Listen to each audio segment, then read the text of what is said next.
mean, Peter's having, back in Matthew 14, Peter's having a doubt-faith debacle. He's having this doubt-faith struggle. You see his moments of doubt. Lord, if it's you.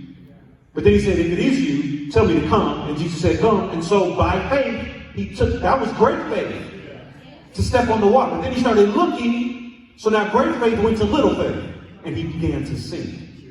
But you see, there are actions required. We even mentioned Abraham. Great example. Romans 4 tells us that Abraham was strong in faith. Why was he strong in faith? Because of what God said. In addition to that, Abraham was familiar with the covenant concept. He knew what because remember, he came from Ur of the Chaldeans.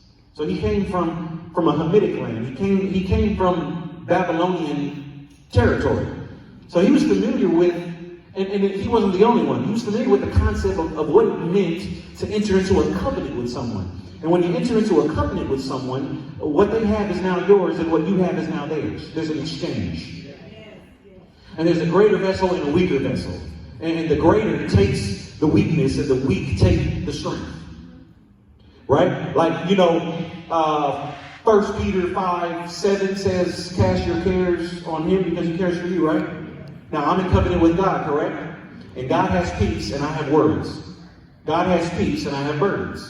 But I'm in covenant with him. And there's an exchange. That means that I can cash in on the covenant that I have with God. Amen. I can give him my cares. I can give him my worries.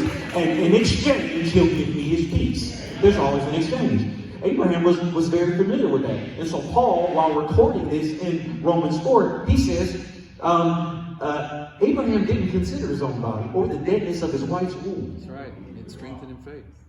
But was what? Strengthened or strong in faith. Fully convinced. He didn't waver. He didn't stagger at the promise of God. He was fully convinced that what God said, God will perform. Amen.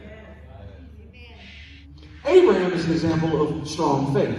Peter on that water is an example of little faith.